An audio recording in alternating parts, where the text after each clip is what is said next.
Hello and welcome to another episode of Starside Chats. I'm one of your hosts, Zach Owens, and joining me as always is Aaron Capo. Hello. And this week we're doing our top 5 episode, top 5 games of 2023. Well, you told me you have 10.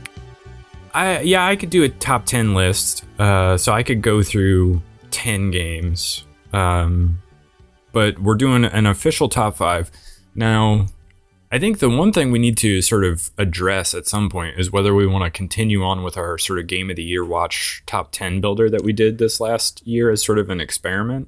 It's solid, I think, and I like reordering them throughout the year, but I think invariably both of us will have different top 5s or top 10s.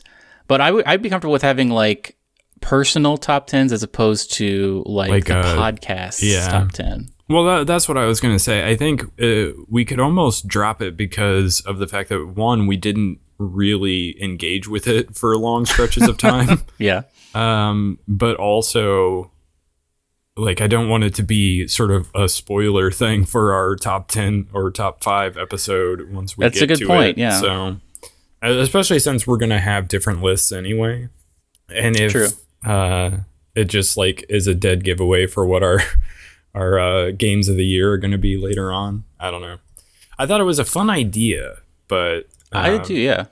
I don't know if we'll go forward with it this year or not, but so yeah, we're going to do that. And then next week will be like our most anticipated games of 2024.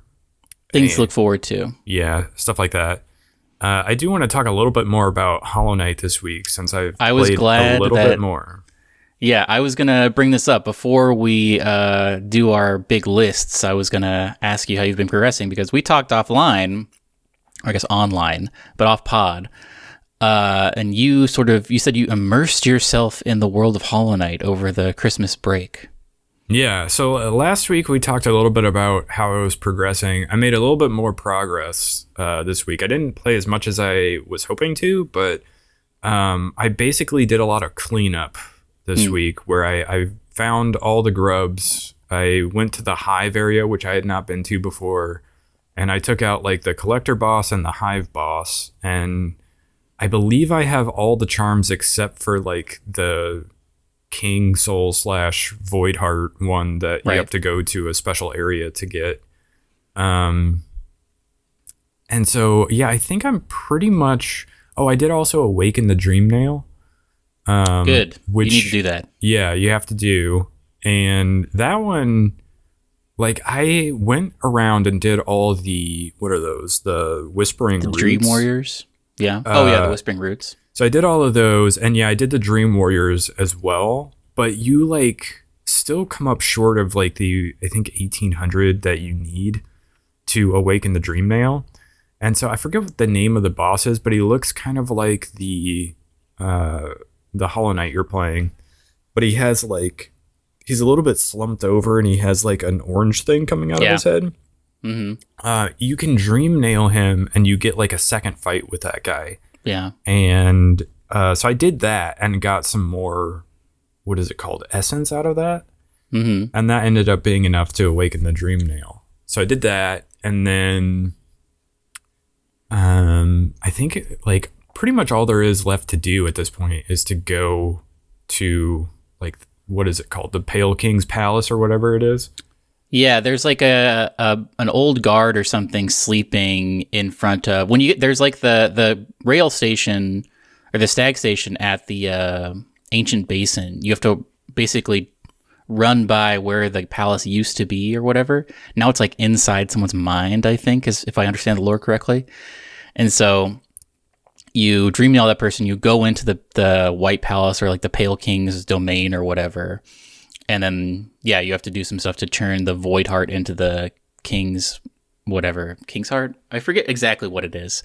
It's been once I did it. And in there is also the most difficult thing, which is the Path of Pain, which is totally missable and also not required at all. And I don't think affects anything. Yeah, I was going to say, from what I understand, it's completely optional and you just get some like lore at the end of it. So you don't even get like a special item of any sort. No, you don't.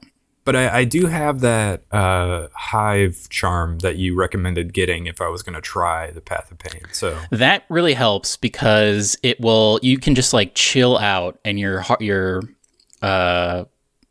health will restore itself, which is super useful for the Path of Pain because it does give you some areas where you can just like sit for a second and you want to start from the beginning. But how are you liking it? I like it a lot. I wasn't sure at first because we talked about last week about how I got stuck in the deep nest for a long time, and that I found a little bit frustrating. But overall, I'm enjoying it. I like the art style of it. I'm enjoying the combat, which is like simple but like really refined. And I a little bit wonder if like when I go to other Metroidvanias, if I'm gonna be like, this is not Hollow Knight enough, or if it's the ability to like jump off of people, like to like slash your sword down and bounce off of them is so satisfying.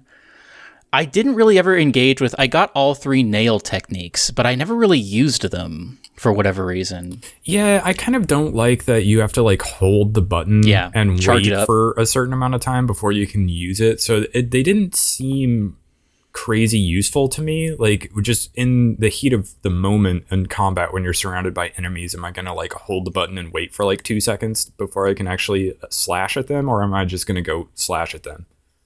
So you did it right. I haven't used them a lot, to be honest. We were talking, we were texting about it, and you were talking about how you were wondering if Cloth was ever going to appear to help you with a boss fight. And I was worried because there is a way to play the game where Cloth dies in a very sad way. But you played the correct way, which is to encounter Cloth, I think, 2 or 3 times, but then don't encounter her in the tramway, because in the tramway she is like fighting people and then you defeat them all and she's like, oh man, I feel super strong, I can do anything. And then when you fight that traitor lord or whatever, she pops out and she's like, I'm strong, I'm gonna help you, and then immediately dies. Which is a bummer. It helps you to defeat the boss because she does do some damage to him, but then there's like a very emotional part where she gets killed. But you did it the correct way, where you killed the Traitor Lord before having encountered her in the tramway. So she should appear somewhere in your main town and just like be super chill. And I think I forget her like final lore, but I think it's that she's going to go explore somewhere else or like leave the boundaries of the town. So who knows? Maybe she'll be in Silksong. I don't know. Yeah, I was wondering that.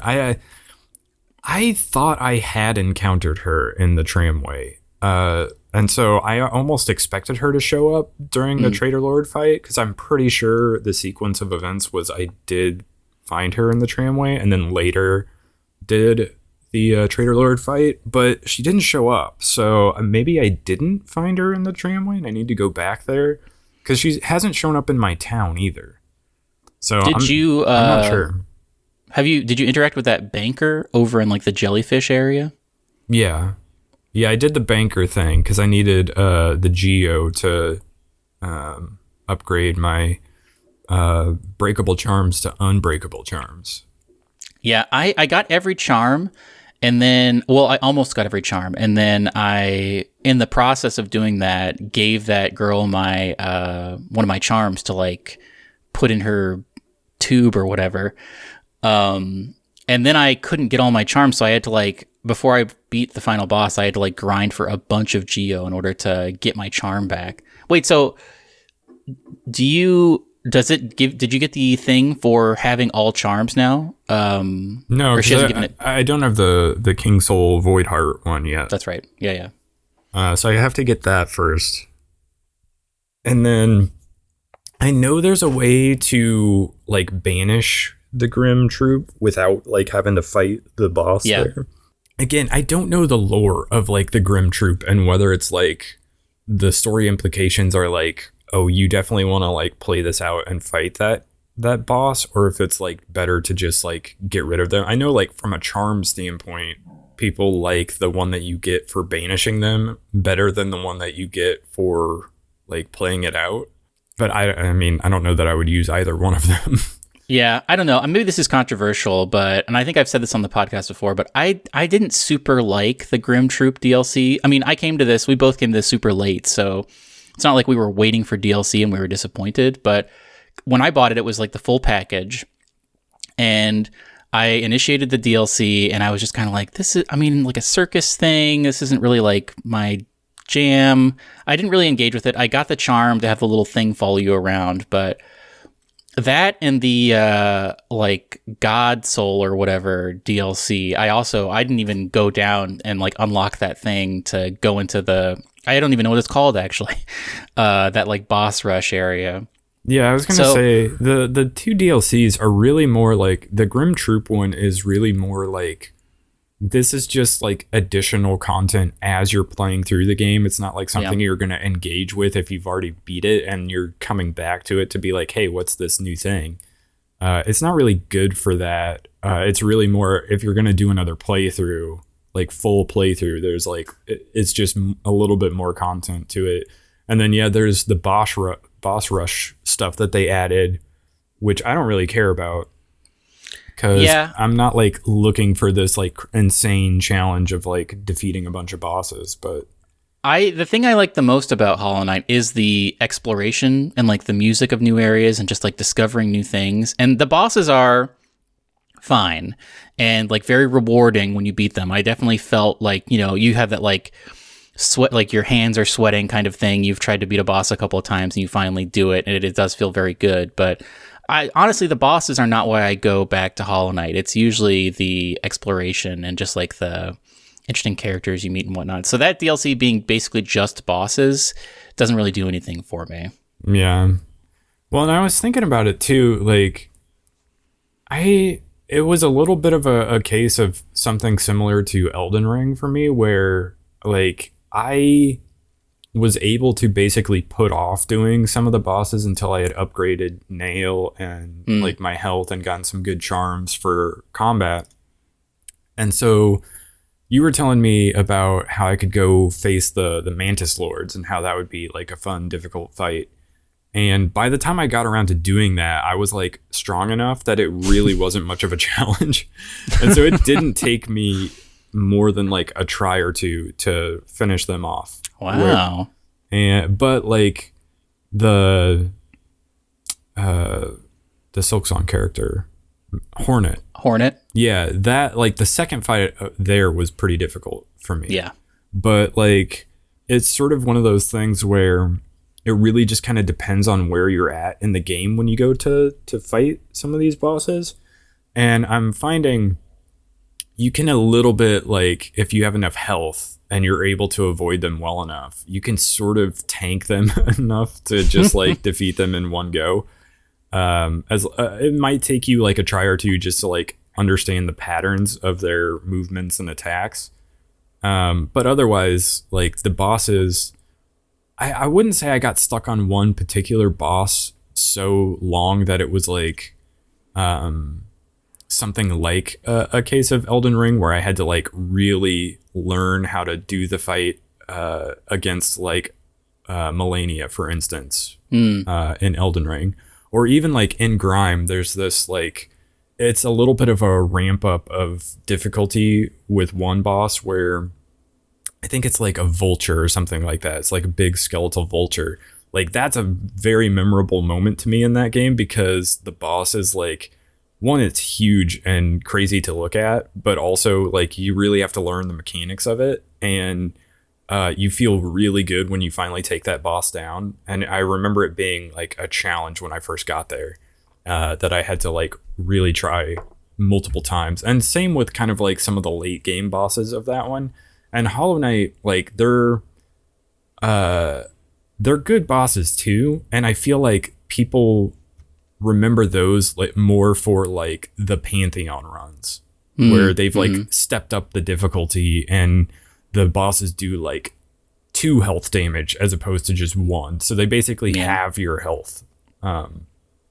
They cut it in half and then that makes the boss more difficult. And so I don't know, like the Grim Troop boss I've heard is pretty difficult. And like I haven't beaten that Zote guy because that Zote fight was like, I tried it maybe once or twice and I was like, oh, this is actually pretty difficult.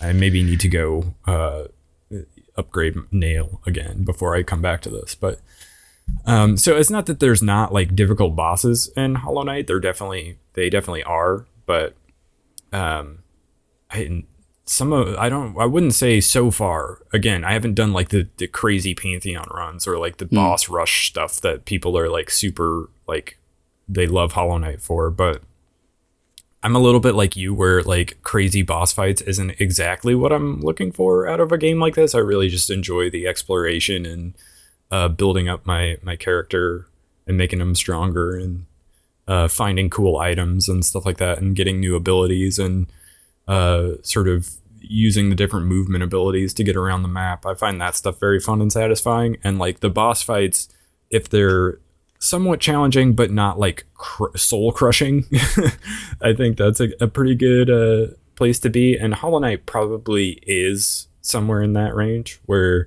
the first time you fight them anyway, they're definitely not soul crushing. But I would imagine if you're doing them later on, it maybe gets to that point. Well, so you sound like you're pretty close to confronting the Hollow Knight. Yeah, so as I understand it, if you're going for like, for one, I don't think I will platinum this game because I think it does involve like going through the Pantheon and doing all the crazy boss rush stuff that I don't really care about. But you can get like a trophy / achievement for all the different endings, and so it's possible that I could just go confront the Hollow Knight and get like some of those trophies or whatever, and then go back and do like the Pale King's Palace or whatever and go through all of that area and get the other ending. But I think I will probably just not want to do that multiple times through. Yeah. So I probably will just go into the palace and explore that area and then finish the game off. But yeah, I'm looking forward to finishing it and having a sort of another big Metroidvania under my belt. But I don't know. Again, we'll maybe do like a top 5, top 10 Metroidvania list at some point. And I'm curious, once I start putting that list together, where Hollow Knight will fit for me. I have one final question before we can move on to our lists. But what's your like default pin setup or your charm setup? I mean. Well, so while exploring, I do always have like the Wayward Compass and that one that makes Geo like go to you. Yeah, the little swarm.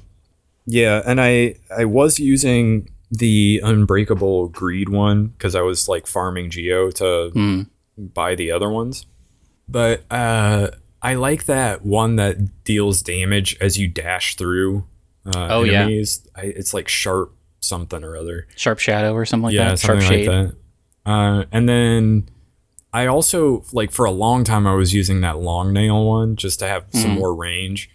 But I have switched over to like Unbreakable Strength just to have more damage. Like I can one-shot a lot of the common enemies that you find. Yeah. And so I've been using that, and I should use Quick Slash, but Quick Slash is like, I don't know, 3-notch. It's like a 3-notch charm, so that takes up a lot of space. But I also hear, because I've looked at some like charm tier lists basically, or people talking about like the best charms in the game, and people are always like, yeah, the Shaman Stone one and the one that like makes it so that you can, or it consumes less soul when you fire off a spell of some sort. I hear those like are very strong because like the spells in this game are super strong against bosses, and they like a lot of people either just use Nail and try to like upgrade Nail and use the Unbreakable Strength to basically just do like a Nail setup, but they recommend using spells because spells are so much stronger than like your Nail when attacks. You upgrade that like up attack, I think the second form of it is called the Abyssal Shriek, where it's like all black. Yeah. That you can if you use that Shaman Stone, it can like really melt bosses. That's how a lot of the because a lot of the Dream Warriors, when you're like upgrading the Dream Nail, will like float above you, And so that's perfect for using that Abyssal Streak where you can just like blast them 3 times quickly and then it like cuts down their health to like a third. Yeah, one of the bosses that I thought was one of the hardest for me was one of the Dream Warriors that, like, I forget what his name is, but he has like that little dream shield that floats around him. Yeah, the little flower. Yeah, and so he like floats around and then he just has like these random spikes that like pop in and just fire at you. Mm-hmm. So you never really have a moment to like heal up if you've started taking some damage. And he eventually has like 2 dream shields, one that's like close by and then one that's further out, and then like he'll pause for a second and like the outer one will like swing around like super fast, so if you try to get close you're likely to get hit by it. Mm-hmm. For some reason I found that boss to be pretty tricky, and the answer ended up being use Abyssal Shriek on him as much as you can to like destroy him quickly and not have to, you know, play around with trying to hit him with nail very much. And so that ended up being how I beat him. Did you try to do that white flower thing? No, so maybe I should, just for like the ending or like the lore implications, but I didn't like the idea of having to go pick up the flower and then try to, you know, like trek across the entire map basically and not ever get hit. Yeah. It's because I thought I was like, oh, I'll trick it. I'll take the tramway, but then when you do that, you get the flower like breaks immediately, and I was like, man, I'm just not going to deal with this. I mean, that doesn't make any sense just from like I agree. Practical sense. Like, why would a flower break if you were riding a tram?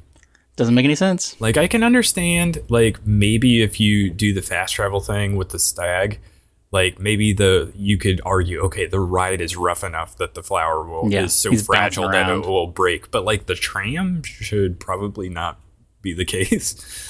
But I saw like I did look up a guide for that, and it was like, okay, so go get the flower and then do the entire trek all across the way and basically clear out as many of the enemies as you can. And if you take damage the first time, who cares? Just keep going until you take out all the enemies. And then use like that dream gate thing if you did take damage, and then go back to that spot and then pick up the flower again and then just go across the way. And hopefully all the enemies will be dead because you didn't rest at a bench. Smart. Yeah, that makes sense. So that probably is the best way to do it, but it just seems like an awful lot of work and trekking around. And so I was like, I don't know if I care enough about this to do it. Although I did go around and find all the Mr. Mushroom guys. Yeah, that's a little ending you can get. I don't understand it seems like a weird tacked on thing. Was that there initially, or was that an add-on? I think it was included in one of the DLCs, and I think they have confirmed that Mr. Mushroom will return in Silksong for sure. Because he doesn't... I've seen like that like little clip at the end of the game. Like I did sort of spoil myself and look up the different endings just so I knew which one I wanted to go after. And it seems like nothing really happens with that. It's just like a little cutscene at the very end. He's like flying around and it's like to be continued. And you just go, just sort of blasts off. I'm not sure that was really worth the effort to go around and find him in like the 7 different spots he's hidden around the map. But I did do it just in case. So you never know if maybe they pull a Mass Effect and read your save file for Silksong. Well, now that we have both played it, hopefully we'll get an announcement imminently. Yeah. So I guess, I mean, people have been saying it for years now, but like this is the year. This is going to be the year for Silksong, but we don't know. So I've been saying it for like 2 years. So, well, I looked up in my looking up of guides and walkthroughs and different things like that, and like lore videos. I've seen videos that were like 3 or 4 years old where they're like, it's imminent. Any moment now, we're going to get Silksong. I'm just like, nope. It's crazy because there was an E3 back when E3 used to happen where they did a whole like Nintendo Treehouse Live about it, where like they saw the trailer and then there were people literally playing the game for like 2 hours on live stream. So people were like, oh, this is happening quickly, I would assume. And then that was like 4 years ago or something. Oh yeah, that reminds me. I did actually this week go back and re-listen to some old shows where you were talking about Hollow Knight. Oh yeah. Just to like, out of curiosity, to see like what we covered before when talking about it, and there were like 2 episodes like right before Elden Ring came out where you were talking about how much you loved Hollow Knight, and you mentioned that there was like an E3 where there was basically a Treehouse Live where there was like basically 45 minutes of Silksong, and that was like so long ago, and it still isn't out. That it's insane. But the thing crazy that shocked me about that episode had nothing to do with Hollow Knight. It actually was Apex Legends had like first released the control mode, and I was like talking about it. I have no memory of that. I have absolutely zero memory of them like releasing that mode, and that we had a little conversation about it and how I was like looking forward to re-downloading the game and trying it. Because when you told me a couple months ago that they had like team deathmatch modes and like control modes and like, you know, that mixed playlist, that was like, I was sure that was the first I'd heard of it because I was so out of the loop on Apex. But I went back and listened to that episode, I was like, wait, I'm literally the one bringing this up. How do I not remember this?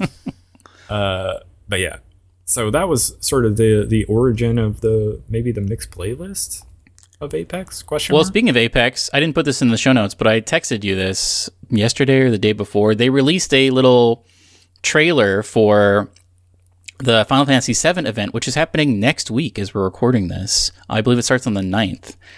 And it's interesting. It's a couple of cool things. In-game, you can collect different materia.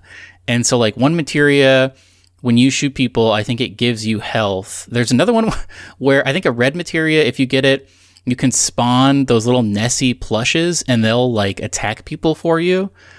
And then there's a couple others. I forget what they do. But materia is a part of it. There's the skins, and there's also you can get the Buster Sword, and it will, like, you know, you can use it and stuff. There also is a Buster Sword heirloom, and apparently it's the first heirloom where anyone can use it. So normally heirlooms, Loba's, for instance, is like a little fan that she can whip out. Normally heirlooms are like player specific, or I guess like legend specific, but the sword you can, I guess, equip on any legend, which is pretty interesting. Is it not just like a random drop in the map? Or is it? Well, so I think it's both. It's an heirloom you can get, but it's also an item that you can collect.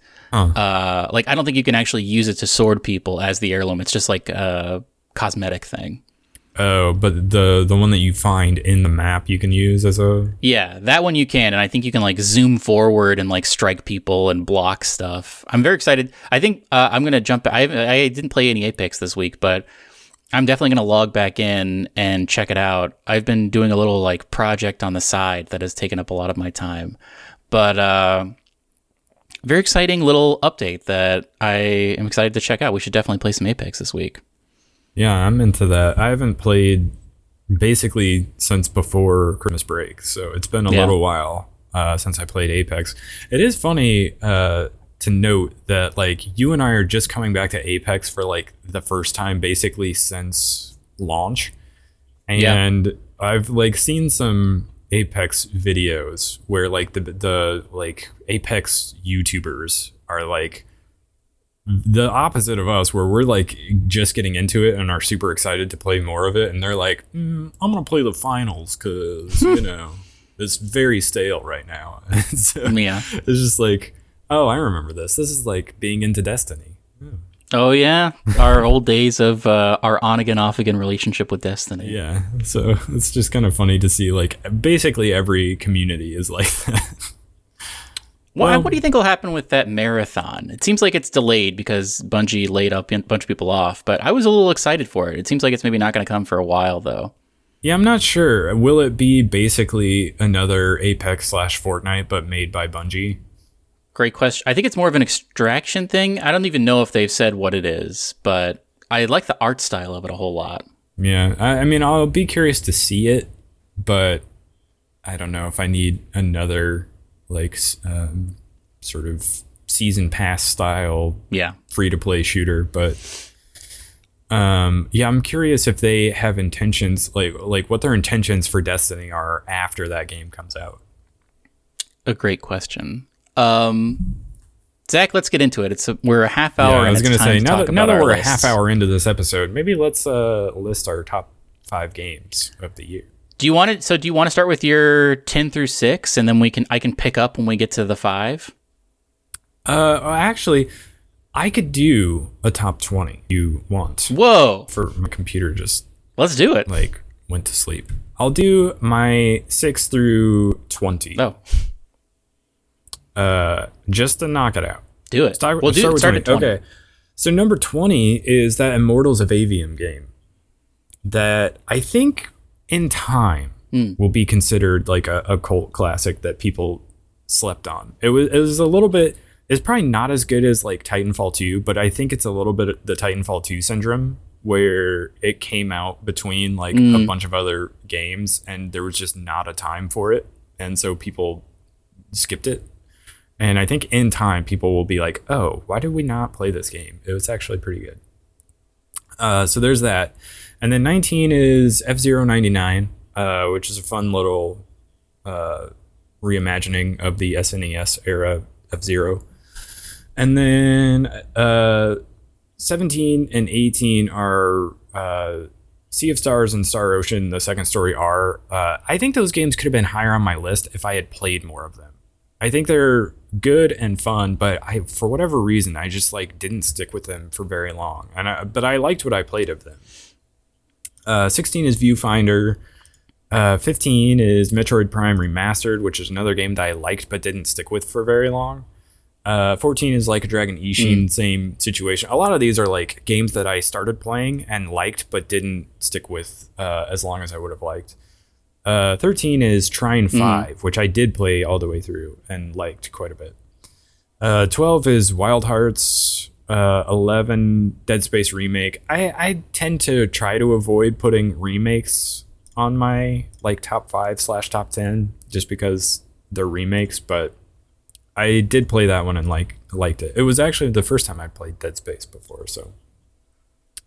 10 is After Image, that sort of anime Metroidvania inspired by Hollow Knight.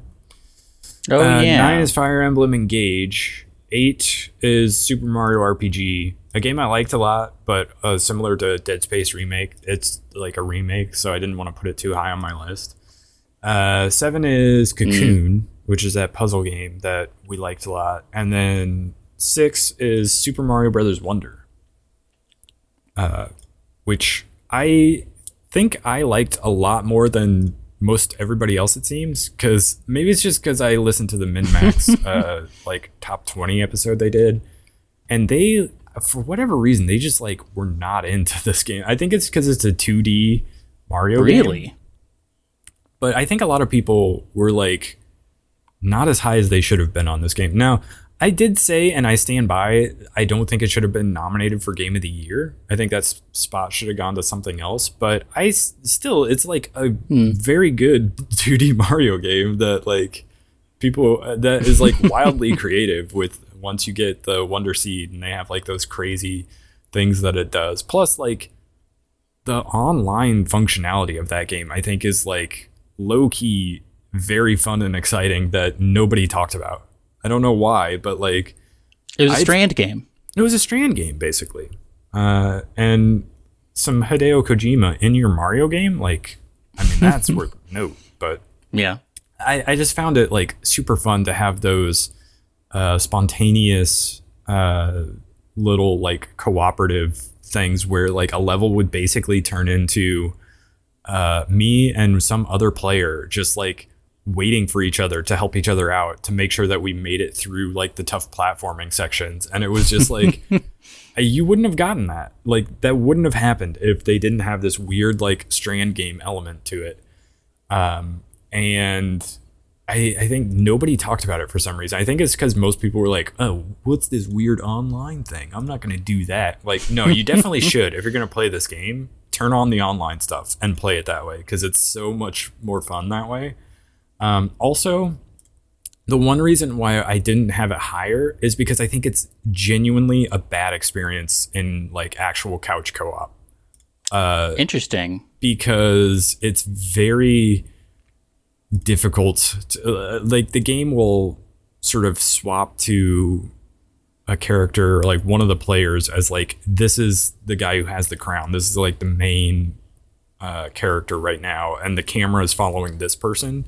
So if you don't keep up with them, or if they get too far ahead, or if they fall far behind and you're trying to move ahead, the camera just stays on them. And it can like, it almost has like a literal presence where if the main like lead character who the camera is focused on gets too far ahead and you're like the second character and you're like waiting for like a platform to move a certain way before you try to platform, the camera will just pull that character off into the abyss and you'll die.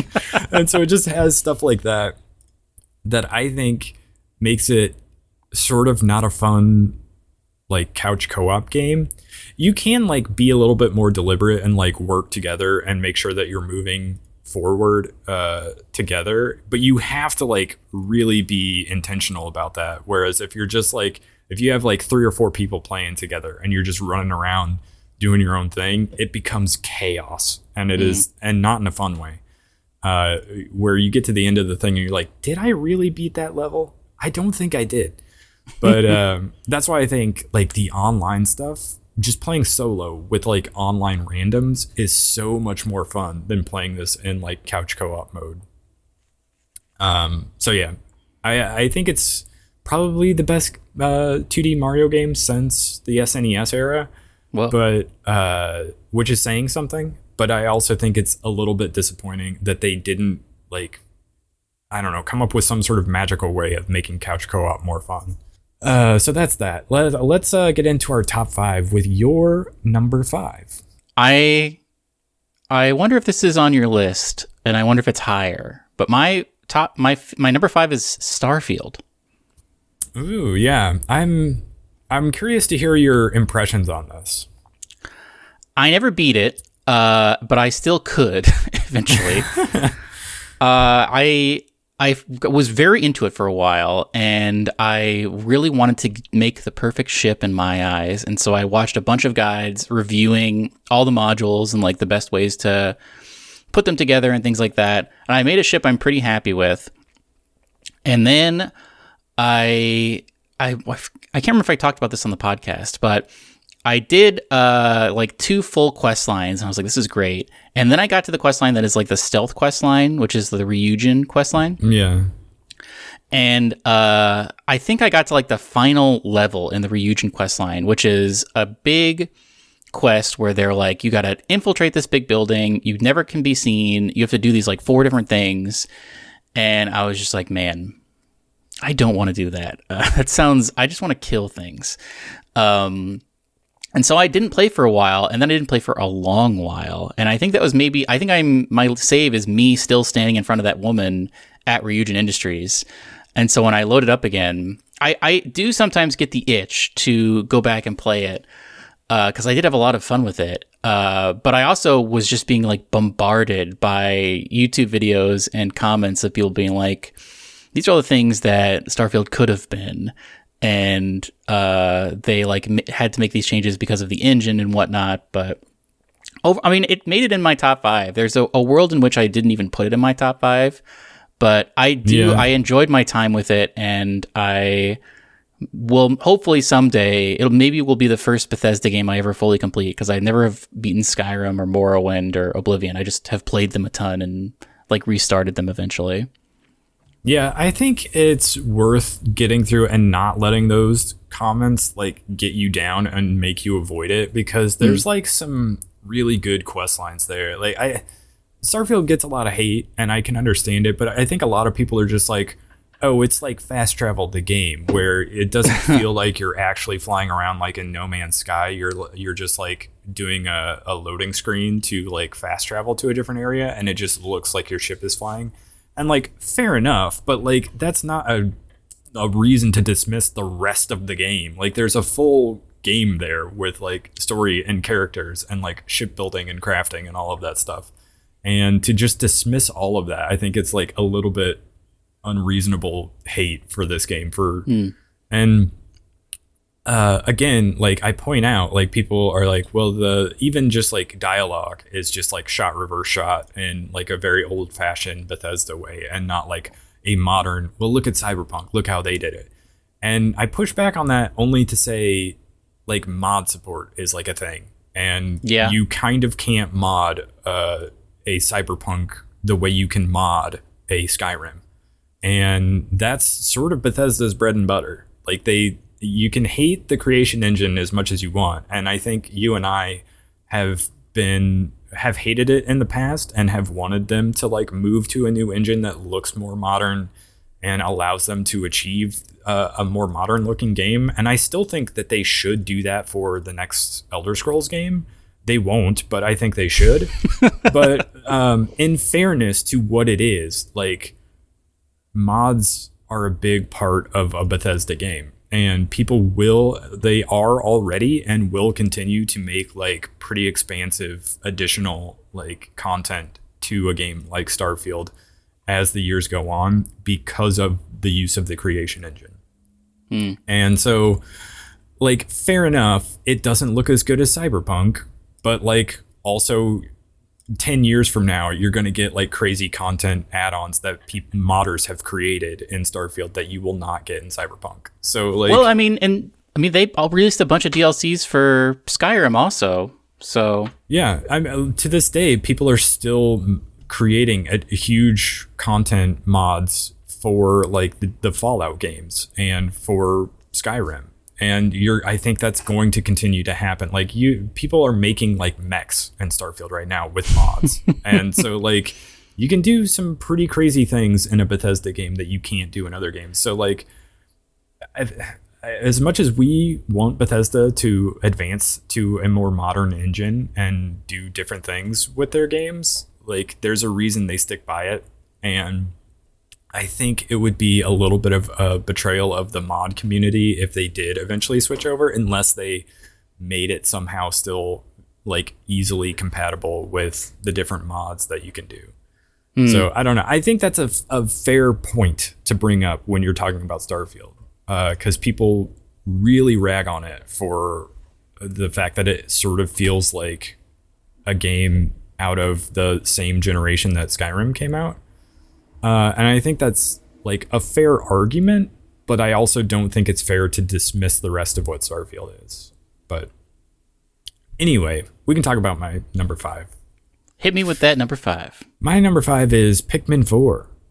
Oh. Which I thought was a fun little game. I haven't played the other Pikmin games, but there was something about this one that was just like fun to go around and collect stuff. And I liked the sort of puzzle elements to it. They had those like little pipes that you could go down that were a little bit like warp pipes in a Mario game, but then they sort of turned into almost like a less puzzly, but they were almost like going into a shrine in Zelda.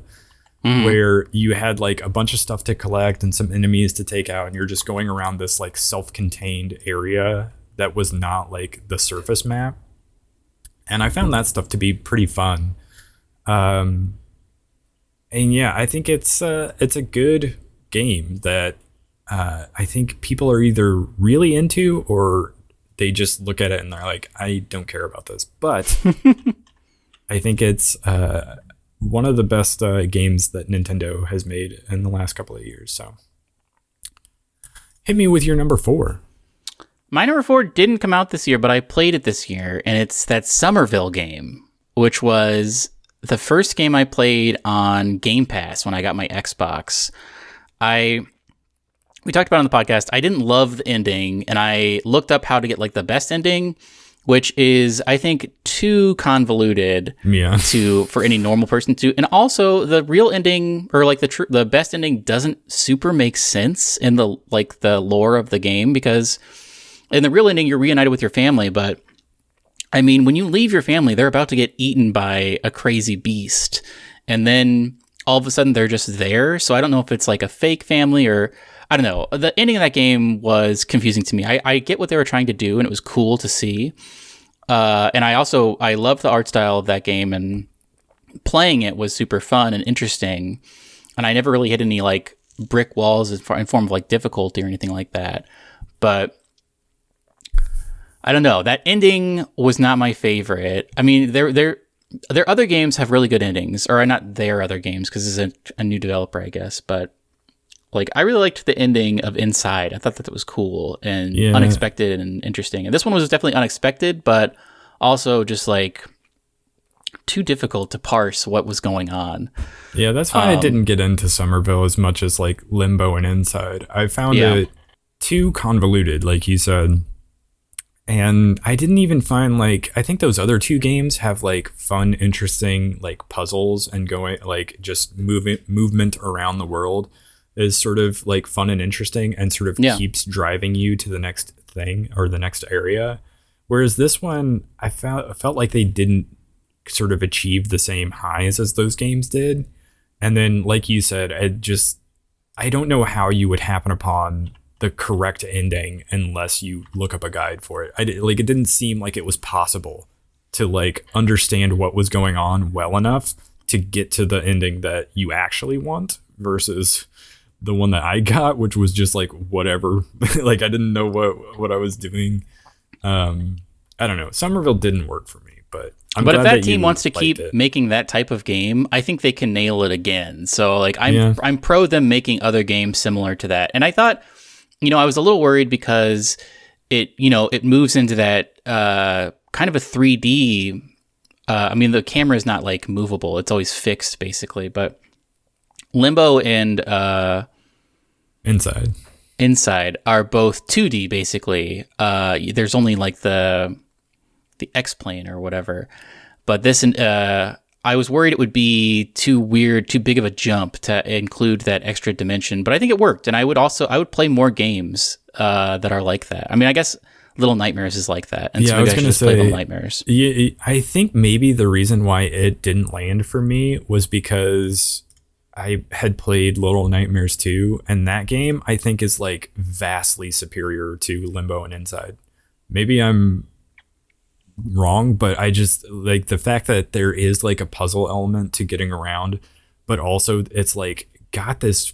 Those other games are like creepy and sort of unsettling, but like Little Nightmares 2 like does that so much better. I thought. I highly recommend Little Nightmares 2, and there's like another Little Nightmares game coming out this year. Yeah. So now would be actually a pretty good time to try to go back and play that game. But I think that game does what this developer is trying to do with this like 2D sort of no dialogue, but still like storytelling. I think it does that so much better that I think it was hard for me to get into Somerville after having played Little Nightmares 2. What's your number 4? My number 4 is Dredge. Yes. A game I platinumed on PlayStation 5. And it's just this like, what is the term for that? Where you have like sort of the Cthulhu element. What is Eldritch Horror?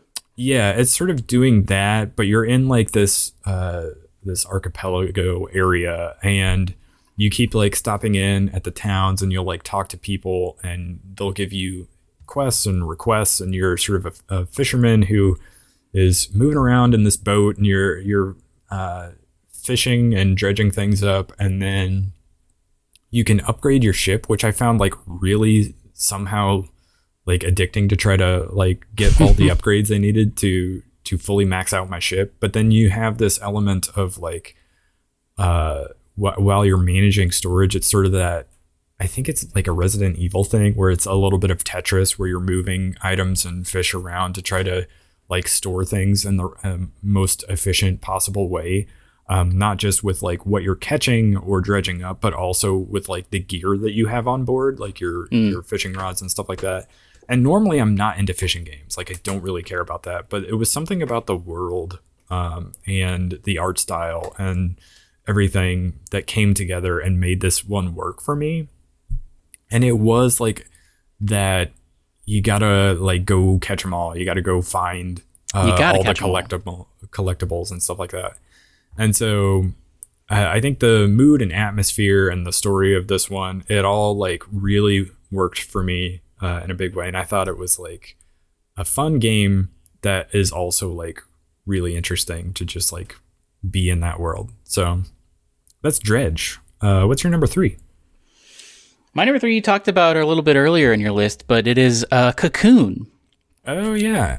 which I think we both really enjoyed. It was a really chill experience. It was I there was an article on like Polygon or somewhere that was like it's a puzzle game where it's not really hard, basically, where the puzzles aren't hard. Yeah. And that's true. I mean, the only thing that was really difficult was like maybe one boss that I had trouble on that I had to play a couple of times, but very surreal. It's like those videos you see sometimes of just like slowly going into a giant tessellation, basically. But I liked it. I didn't really understand the story. I'd never have like looked up a lore video for it. Who's to say if there even is one? I don't know if there is an overall story, but I love the way it looked. That was another one I played on Game Pass, which was great. Great to see on a big TV. Yeah, I really liked the art style and like the atmosphere and the music of it. Great atmosphere. And yeah, they do like a lot of people like the criticism for this one was that the puzzles weren't hard enough. I didn't mind that. Like I didn't mind it either. I thought that they hit like a pretty good, like I'm not a huge like puzzle game guy. So like maybe I'm just like not some puzzle genius that is like, give me the hard stuff. This was too easy. Like that didn't really happen to me when I was playing this game. I thought they found like a good balance between this is like an interesting puzzle mechanic between like going in and out of the different orbs that you're carrying and like stashing one orb in another orb and like also having like a thing that fires a projectile through one orb and it comes out a different one and you have like the different layers that you're sort of going in and out of. I thought that was all really cool and interesting, but also it is like if I'm a puzzle game idiot, which I probably am, like being able to solve this stuff is still managed to make me feel smart and clever for having solved it. And I thought that like that sort of achieving that while not making me ever at any point feel like I needed to look up a guide to do it. But like, I don't know.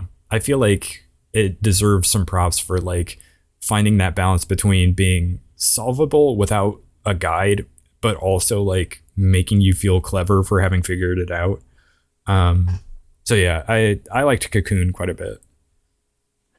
What's your number? What are we at? 3? Yeah, so my number 3 is Final Fantasy 16.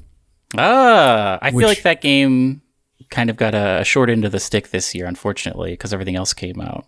Yeah, I mean, I feel like Sony pretty much always gets the short end of the stick because their games are like good, but they're not like Elden Ring good, or they're good, but they're not Tears of the Kingdom good, you know? Like they're very good games that people love and people buy their console to play them, but like none of the games media people are like gonna be over the moon for them in a way that like they're over the moon for whatever the top Nintendo game of the year was. But so it does get a little bit of the short end of the stick.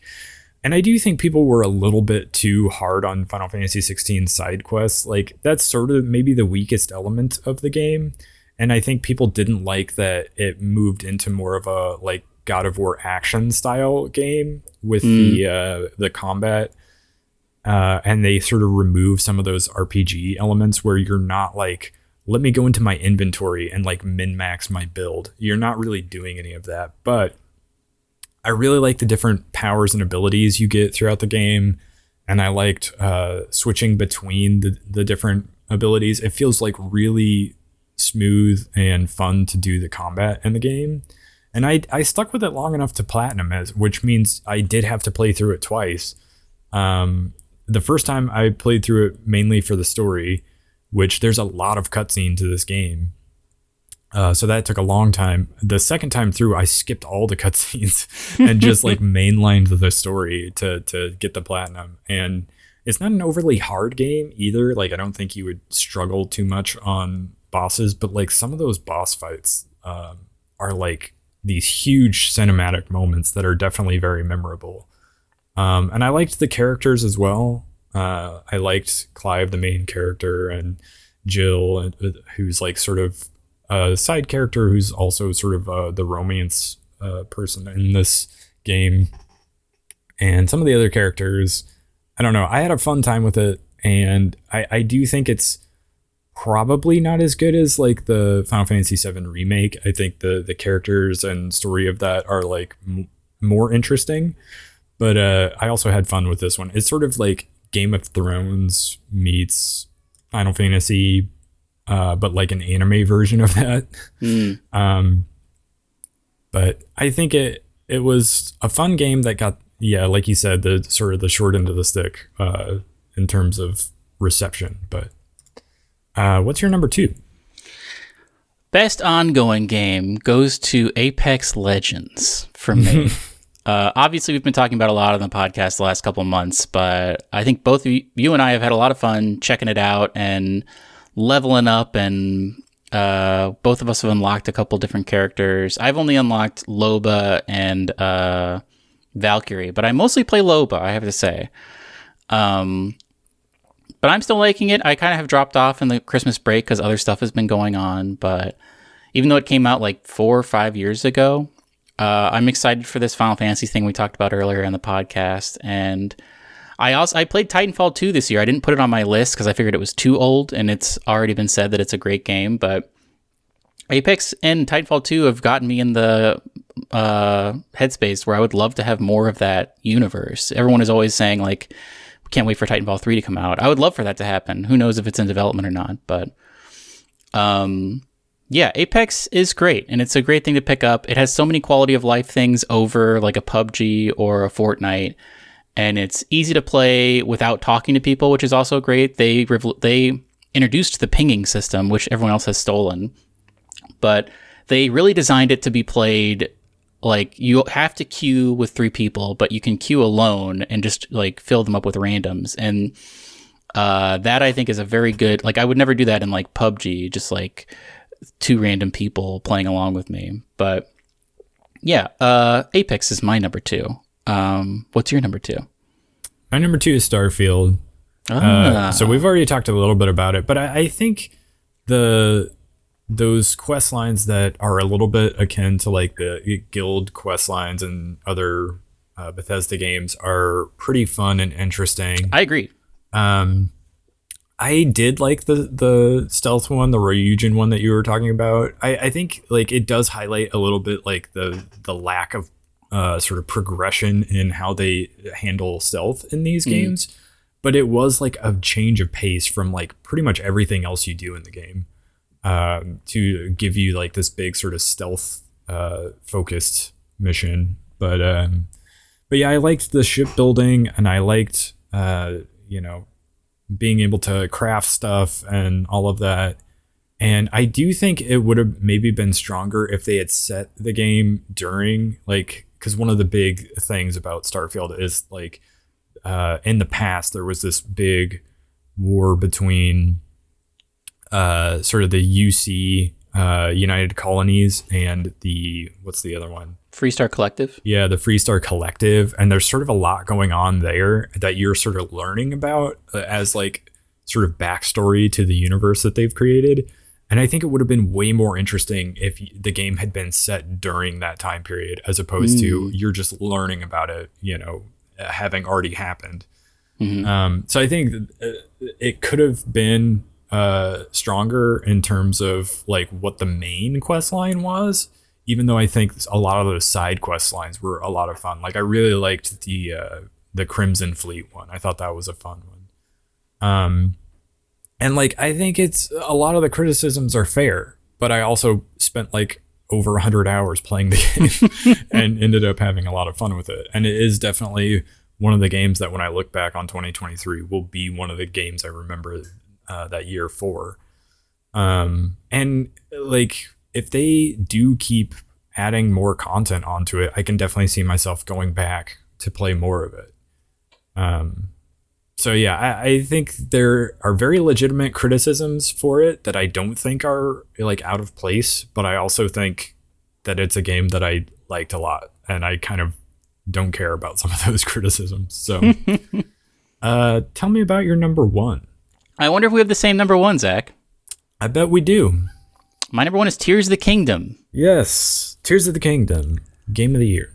Neither of us played Baldur's Gate 3. Eventually, I will. I was gonna say we almost have to highlight. There are like at least 5 games that people are probably gonna be like, whoa, where are these games on your list? And we have to say, like, we don't do this for a living, so yeah. There are games that we did not get around to this year.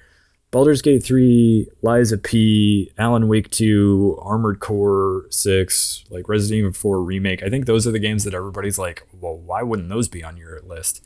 And it's because we did not play them. But eventually, I have a goal to play Baldur's Gate 3 eventually, but yeah, I was gonna say, like, I think this year, because I don't know about you, but I definitely pre-ordered that like physical edition that's gonna come out in Q1 of 2024. To get the map, but also like I think we will eventually make good on, having played that game and talking about it on the podcast. So stay tuned to that, I guess. But yeah, let's talk Tears of the Kingdom.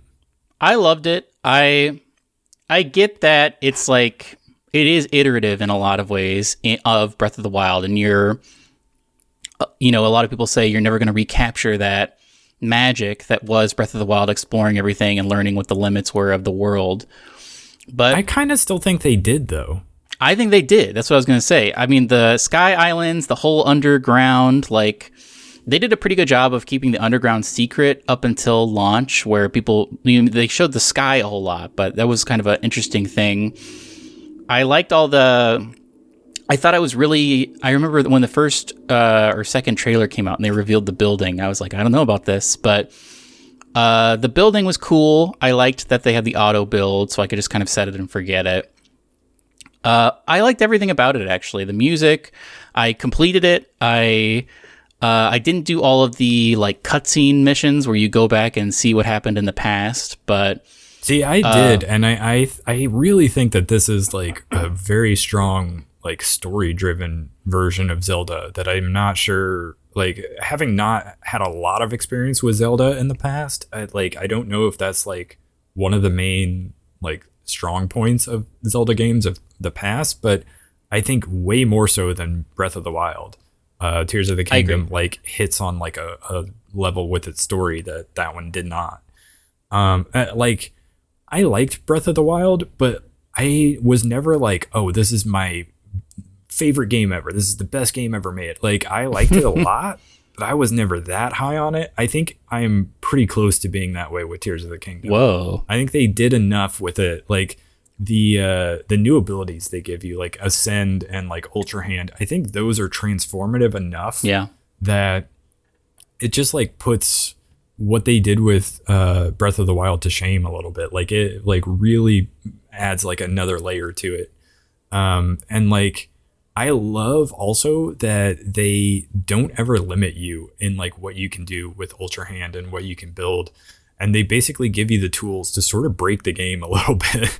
And it totally works when you do as well. Like, you can, if you want to, you can, in like the actual dungeons of the game, you can basically build a glider to basically skip everything, and they let you do it. They're not going to be like, no, we're going to limit you and force you to go down the route we've created for you.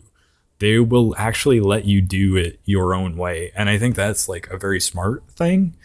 But also, like, all the shrines, like, I could have played a game that was just like 150 shrines only, and it was just like this level based thing that was like, here's a bunch of like puzzles to solve, but that's like in this game on top of everything else. And so you have all of that to do. They did a really good job. The criticism of Breath of the Wild was the world felt a little empty. Like, it was very explorable, but also there wasn't much to explore. And they solved that problem with Tears of the Kingdom, because around every corner, it felt like I was coming upon something that mattered, basically. Like, here's an interesting beast that I can destroy. And it made killing animals, like, beneficial. You didn't want to avoid killing the strong animals or monsters because then you got strong things for your weapon to, like, make things. Like, what is it called? Merge or connect or link? What's that ability? Meld? Whatever it is. That was also just, like, transformative to be like, now I actively want to fight the big hard Lynel because I avoided those guys in Breath of the Wild, but I actually like went on a long like Lynel hunting mission to basically build up all of my gear and everything. Yeah. That is like a genius thing. Like around there's that guy who's holding up the signs and he's everywhere. So like you're just going down a path, you're doing something else. You see that guy, you can spend 10 minutes doing a little physics puzzle. Like the world is so rich and dense in Tears of the Kingdom as opposed to Breath of the Wild. I think to go back to Breath of the Wild, it would just seem totally empty. Like, what am I even doing? And also another thing that makes it feel, more crowded is that you have so many ways to go super fast in this game. Like, you can jump up into the towers and start gliding. You can build cars and motorcycles, basically, and just, like, shoot around. And so you're never really just, like, alone for that long. There's always something to go to, and you can go there quick and get it done. But it's just such a joy to play.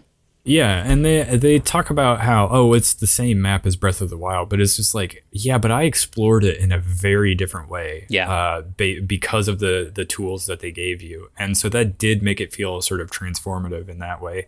But also, like, I can tell when a game has, like, captured me and my sort of imagination when there are spaces in the game where you just kind of want to hang out and, like, take it all in. Like, you're into the music and everything. And there's, like, towns in this game that I just liked being there, just to like see the sights and listen to the music and just like wanted to live in that world.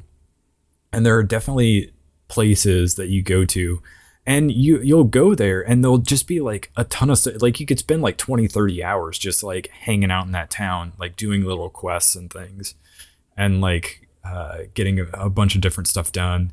There were so many people, myself included, that were like, okay, well, we've been playing this game for like 60 to 80 hours. I guess it's time to go do the first dungeon. It's like finally time to actually progress the story of this game. It's just like, it's such a huge game that's so much fun to like spend time in that definitely I think this game hit on a level that even Breath of the Wild, a game I liked, just did not. And so I definitely think it deserves, even in the absence of, Baldur's Gate 3, I think it still is deserving of like the top spot. So I agree. So that's our top 5 list. We will eventually get around to Baldur's Gate 3, and maybe we will revisit our list if and when we do. But I think for now it's a pretty solid list for both of us. And I guess next week we'll talk about the stuff that we're anticipating for 2024. Did you have anything you were like playing, watching, or you wanted to talk about? Have I been playing or watching anything? Not really. I've been working on a little project, which I'll talk more about maybe next week when I actually get it working. But I have decided to make myself a little like self-hosted cloud type of thing where I can host my own like photos and ebooks and stuff that I have locally on like a little Raspberry Pi type of thing. It's a knockoff Raspberry Pi. Mm-hmm. But I'm having a lot of fun configuring that and building it, but it is not working yet and it's very frustrating. But when I do get it working, I'll talk all about it, hopefully next week. Awesome. Do you have any parting wisdom? My parting wisdom is that it's great to have top 5s. Yeah, make your own top 5. Even if make your own top 5 for 2024. Even if you don't do a podcast or anything like that, or you don't like have a blog that you do, just make a top 5. Top 5s are fun, even if they're not gaming related. Make a top 5 of some sort. Make a top 5 foods. Top 5 foods, top 5 movies, top 5 TV shows, anything. you can make a top 5 out of anything, and do it. And on that note, we'll catch you on the next one. Goodbye. Goodbye.